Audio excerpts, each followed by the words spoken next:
Assalamualaikum warahmatullahi wabarakatuh. Perkenalkan, saya Lardhani Novena Samasta dengan NIM 43225189. Pada video saya buat kali ini, saya akan mempresentasikan mengenai surveillance data PTX Surabaya untuk pemenuhan tugas akhir mata kuliah Epidemiologi Praktek Universitas Erlangga, Prodi Keselamatan dan Kesehatan Kerja.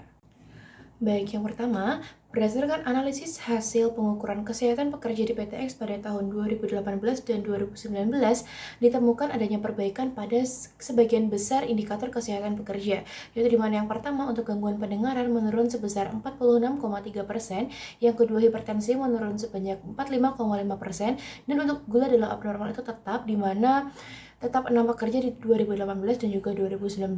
Lalu yang keempat, untuk kolesterol abnormal menurun sebesar 55%, yang selanjutnya asam urat abnormal menurun sebanyak 36%, dan yang terakhir, keluhan LBP menurun sebanyak 25,7%. Nah, hal ini menunjukkan adanya perbaikan kesehatan dari pekerja di tahun 2018 ke 2019. Lalu selanjutnya, dari analisis data tersebut, terdapat 3 temuan yang saya temukan, di mana temuan pertama yaitu indikasi gangguan pendengaran pada pekerja. Pada tahun 2018, terdapat 41 pekerja yang mengalami gangguan pendengaran berdasarkan hasil audiometri. Serta pada 2019, gangguan tersebut menurun dari 41 menjadi 22 pekerja. Penurunan ini menunjukkan adanya perbaikan kondisi kesehatan pendengaran pekerja karena peningkatan efektivitas program pengendalian kebisingan di lingkungan kerja.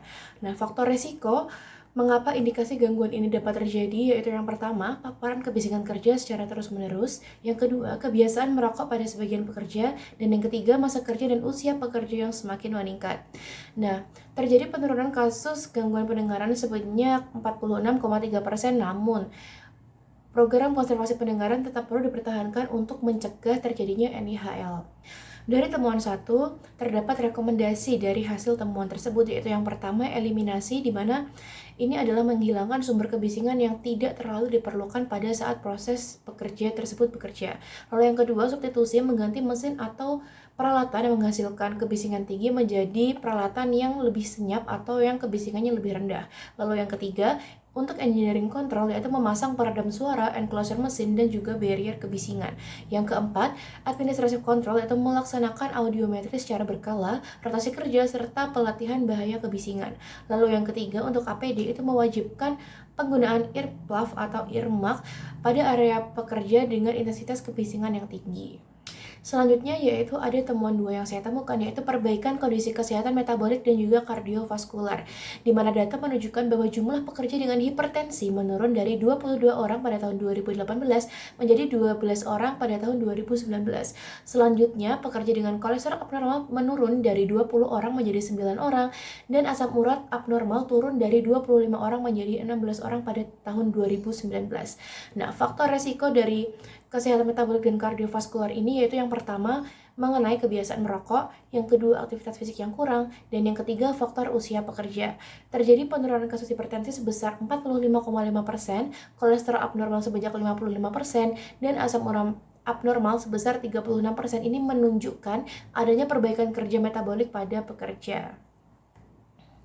Selanjutnya yaitu rekomendasi berdasarkan hasil temuan kedua, yaitu yang pertama, eliminasi, mengurangi kebiasaan merokok dan konsumsi makanan tinggi lemak, gula, serta protein. Yang kedua, substitusi, yaitu menggantikan makanan yang tidak sehat menjadi pola yang lebih sehat dan juga mengandung gizi yang seimbang. Yang ketiga, untuk engineering control, yaitu menyediakan fasilitas olahraga dan juga area aktivitas fisik bagi pekerja. Yang keempat, administrative control, melaksanakan medical check-up berkala dan program promosi kesehatan pekerja. Dan yang terakhir, untuk APD tidak terdapat APD khusus, namun pekerja dianjurkan mematuhi pengobatan serta menjaga gaya hidup sehat. Selanjutnya, temuan yang ketiga yaitu mengenai penurunan keluhan LBP atau low back pain. Nah, keluhan LBP ini mengalami penurunan dari 35 pekerja pada tahun 2018 menjadi 26 pekerja pada tahun 2019.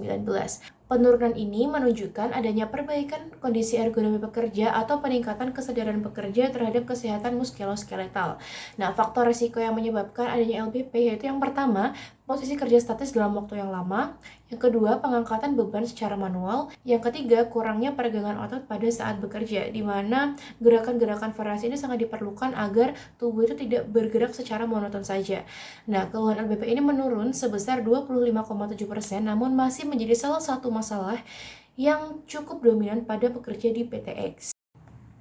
Selanjutnya yaitu rekomendasi 3 berdasarkan hasil temuan yang ketiga mengenai LBP, yaitu yang pertama eliminasi, mengurangi pekerjaan manual handling yang tidak diperlukan. Yang kedua substitusi, yaitu menggunakan alat bantu angkat dan juga transportasi material. Ketiga yaitu engineering control, melakukan perbaikan desain stasiun kerja sesuai dengan prinsip ergonomi. Yang keempat administrative control, melaksanakan stretching sebelum bekerja, rotasi kerja, dan juga adanya pelatihan ergonomi. Dan yang terakhir untuk APD yaitu menggunakan back support apabila direkomendasikan oleh tenaga kesehatan kerja.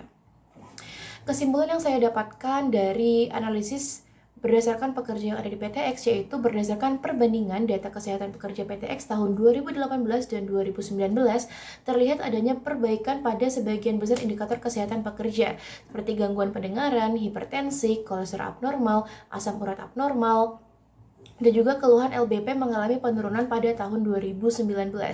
Namun, masih ditemukan beberapa pekerja dengan gangguan kesehatan terkait kebisingan, metabolik, dan juga muskuloskeletal sehingga perusahaan perlu mempertahankan serta meningkatkan program kerja, pengendalian bahaya, dan promosi kesehatan agar kondisi kesehatan pekerja dapat terus membaik. Sekian yang dapat saya presentasikan, kurang lebihnya saya mohon maaf yang sebesar-besarnya. Wassalamualaikum warahmatullahi wabarakatuh.